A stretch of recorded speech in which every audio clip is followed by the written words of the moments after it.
Give me some water or something. It's the sun and it's not the sun, because this mirror is a perfect reflection. It conveys the light, it conveys the power, it conveys the warmth. And in reality, these manifestations convey the love of this divine Son, this divine Creator. This is why when Christ says the Father and I are one, we say, yes, we believe it. This is why when Christ also says that the Father is greater than I, we go, oh, okay, I can understand. Is he contradicting himself? Is he confused? And, oh, wait. No, he's not. Both statements are accurate. At one time, he's talking about the light that shines from him, and at one time, he's talking about himself as a reflection of that greater power. Well, as Baha'is, we believe that all of the manifestations of God, all of the messengers of God are like this same mirror. They're all on the same level. They all occupy the same station. They all bring to us the same light, the same message. But what they do is they bring it to us at different times in history.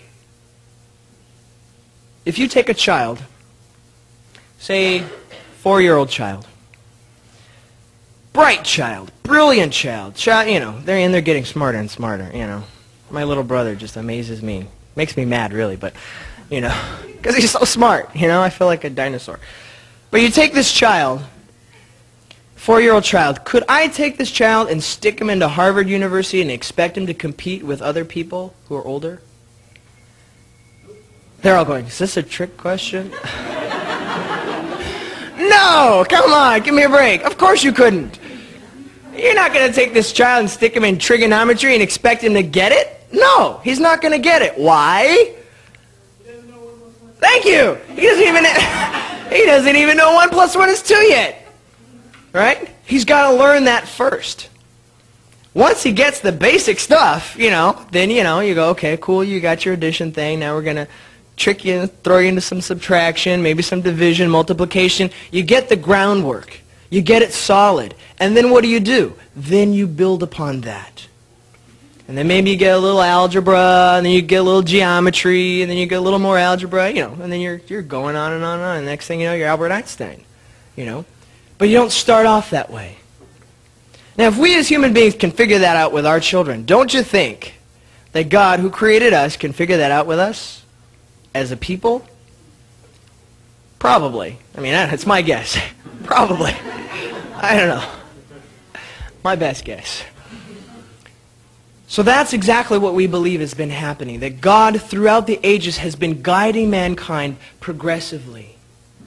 At different ages, he sends us a teacher to give us what we are capable of comprehending at that time. And then once as a whole people, we understand and grasp and start to live by those teachings. And that's an important part, to live by those teachings. Then we progress. Mankind suddenly jumps up to another level. All of our society and our inventions and sciences and everything begins to grow. But because he only gives us so much teaching, that takes us only so far. And then it's necessary once we reach the end of that, for what? Another teacher to come. Exactly. And another set of teachings. Baha'u'llah uses the seasons as an example of this. He says that when the manifestations of God come, it's like springtime. Everything's beautiful. The grass is growing. The birds are singing. Just, nature is just booming. It's beautiful. Everything's new. Everything's fresh. Everything's alive. The air is clean and crisp. This is the beginning of a brand new day when this manifestation is born unto this earth and begins teaching, begins giving these new teachings to uplift all of mankind. I'm going to go back to Abraham. I'm going to be really brief on this because I want us to understand the historical context of what's been going on. When these teachers of God come, they come for two reasons, and they bring two sets of teachings. They bring a social teaching and they bring a spiritual teaching. And the spiritual teachings never change. They're always the same. Every religion in the world says, be a good person. Tell the truth. Be just. Be kind. If they don't, you need to check that out because that's probably not a religion. I don't know. Maybe it's a club. Politics. I don't know. What is it? But every religion says this. Because these are the spiritual teachings. These are the spiritual principles. And we know that God doesn't change. And so the spiritual law doesn't change either. Our understanding of the spiritual law, however, does change. Because just like that child, that 4-year-old child, as that child grows, his comprehension is going to grow with him. His understanding of the world is going to grow with him. And as his understanding grows, more knowledge is needed to keep up with that understanding. Not just to keep up with it, but to guide it, to pull him forward. And we're the same way. If God just sent us Abraham and just said, okay, this is all you're going to get, we'd be in serious problems right now. Really, we would be. Because, that was a long time ago. And people didn't even know about each other. We didn't even know there was such thing as, China. We were there. The people who Abraham came to, they didn't know that there were even other people. So how could Abraham talk about the oneness of the world? The oneness of humanity? What humanity? Well, you mean my cousin Fred? I love that guy. Really.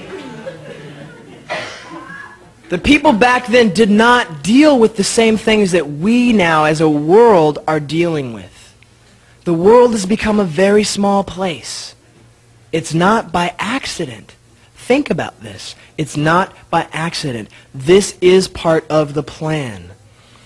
All the inventions that we have now, all the communication, all the travel possibilities, we can be from here in another country in a matter of hours. That never existed before. Sometimes we take that for granted because we grew up with this.